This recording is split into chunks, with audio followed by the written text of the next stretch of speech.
I'm Clayton Scott Carnes. I go by Scott, and I've lived here in Lancaster County all my life. I went to Beaufort High School and graduated there, and went to USC Lancaster, and then went to University of South Carolina down in Columbia. During my time in the military, we went on an air show to Montreal, and I was able to meet my beautiful wife. Within the next year, we were married. I'm Linda Carnes. I grew up in the outskirts of Montreal in Laval, and as he said, we ran into each other at an air show in Mirabel, and I had to follow my heart and leave everything and just follow him here. And what an adventure it is. We have 4 kids. We have Jared, Nicholas, Megan, and Michaela. Jared was born just after my first deployment. Nicholas was born shortly before my 3rd deployment, second with the National Guard. And then the girls were born right after I was retired. So that's why some people say, thank you for your service. And I'm like, well, no. It was definitely my pleasure because, military gave me everything that I have now. So Jared graduated from the Citadel, so he's finished with school right now. And he's joined the National Guard. He's actually in my old unit, and he's learning to fly Apaches. And he's calling me up every day saying, Dad, there's so many acronyms. I'm like, yeah. And I said, you can't forget them. You got to study them all because they can save your life. Nicholas is at USC. He's a rising senior, technically a senior now, but we just had ring day with him. And he's in aerospace engineering. He's always liked flying in space. And until they can actually go flying into space, this is the closest thing that he can do right now. And the girls are in both 10th grade here at Beaufort. They're into track and cross country. They're looking forward to graduating right now. Yes, but then one wants to be an anesthesiologist. Yeah, anesthesiologist. And the other one is looking to be a lawyer, so they're not done. Yeah. Whenever the opportunity hit, when I was old enough, joined their JROTC program in high school and did very well in that. I wanted to go to college, but I really wanted the military too, so it's kind of like, let me just see what I can do with the military, and joined up and just enjoyed, being part of that. And just like I told all of my kids, serving is great, but not without dangers, because they've seen me get hurt. And that's one of the things. I didn't push the military on them. I didn't say, even though the military has given me all these wonderful things, it's also, been some of the hardest things that I've ever had to deal with in my life. December 2004 was a really hectic time. Mosul was really a hotbed for activity. They were blowing up convoys, and they were shooting mortars. They were taking sniper shots at us and stuff like that. We were making an engagement on some guys. They had pinned down some of the 25th Infantry Division guys. It was in between an area that had a lot of buildings, and it was hard to differentiate between which building they were in. Something out at my left eye caught my eye, and I looked out and I saw this smoke trail with a missile flying up, and I'm like, okay, that's not good. And started having my attention split between that and the other aircraft while still flying.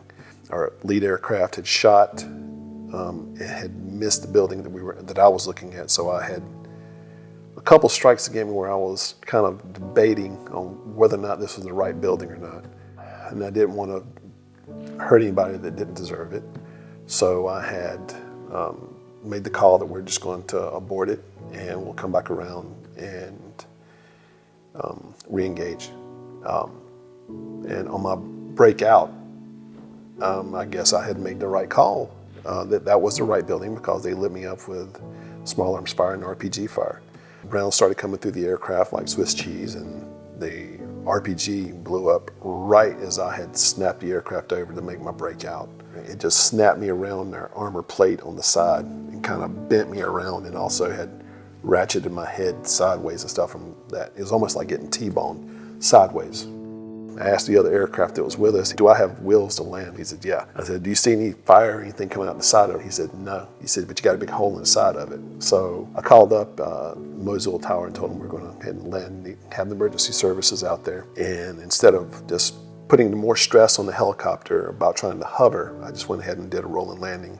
So I ended up going to the combat surgical hospital there and saw one of the doctors, and they said, well, good news is you just pulled the muscle. I'm like, okay. Gave me a big bottle of Motrin and said, take these to help out. And And that was what I lived on with the pain for the next little while. I just went ahead and said, okay, I got a leave coming up shortly, and when I get home, I'll just get checked out then. Because of the weird things that happened with National Guard versus being active duty versus being a civilian, I couldn't get anyone to see me, because of that, because I was deployed, technically. So I just figured it would just be something that would, go away on its own. But it didn't. So after my leave, I went back to Iraq, and that was in February, and I continued to fly until May. And things were continually just shutting down. I couldn't climb up from the aircraft anymore at all. I was pulling myself up with one side of my body, and I just couldn't understand what was going on. And from all the G's and everything pulling, I guess it had made some of my vertebrae move. And on that last flight, my leg just stopped. A normal flight, on all the other deployments, we go fly for maybe 2 hours. When we were in Iraq, we were flying 6, 7, 8 hours in the cockpit. So whenever I went and got inspected, they're like, oh, your vertebrae are all messed up. I'm like, okay, what do I do? So, well, we're going to have to medevac you.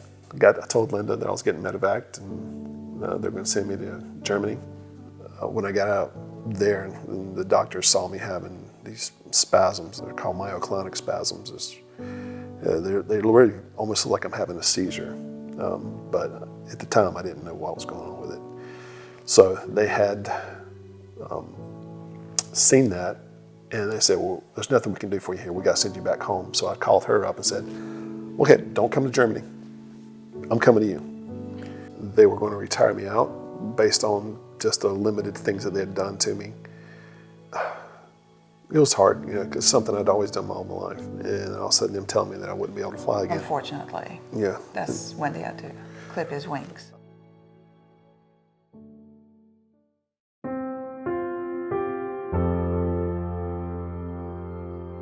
Having a helping dog would be great.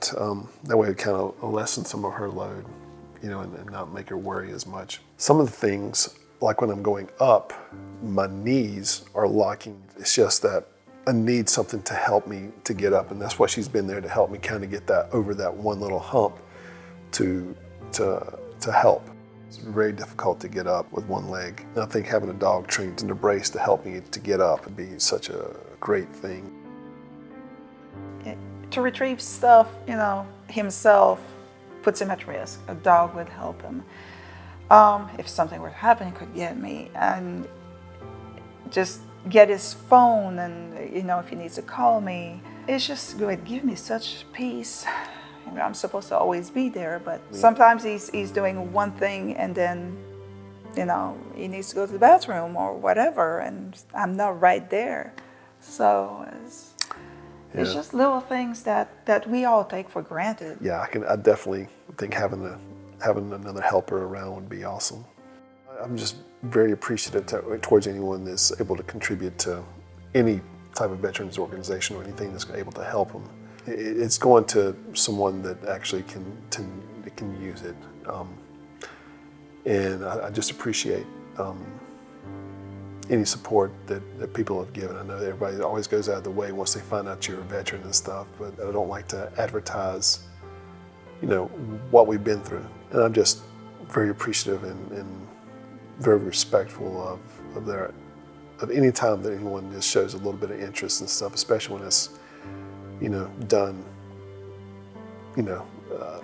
someone just helping you, just because they see you in need. It's just really just touches me a lot more, someone going out of the way and actually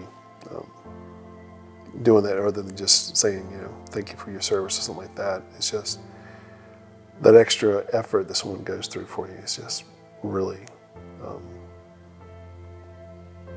special.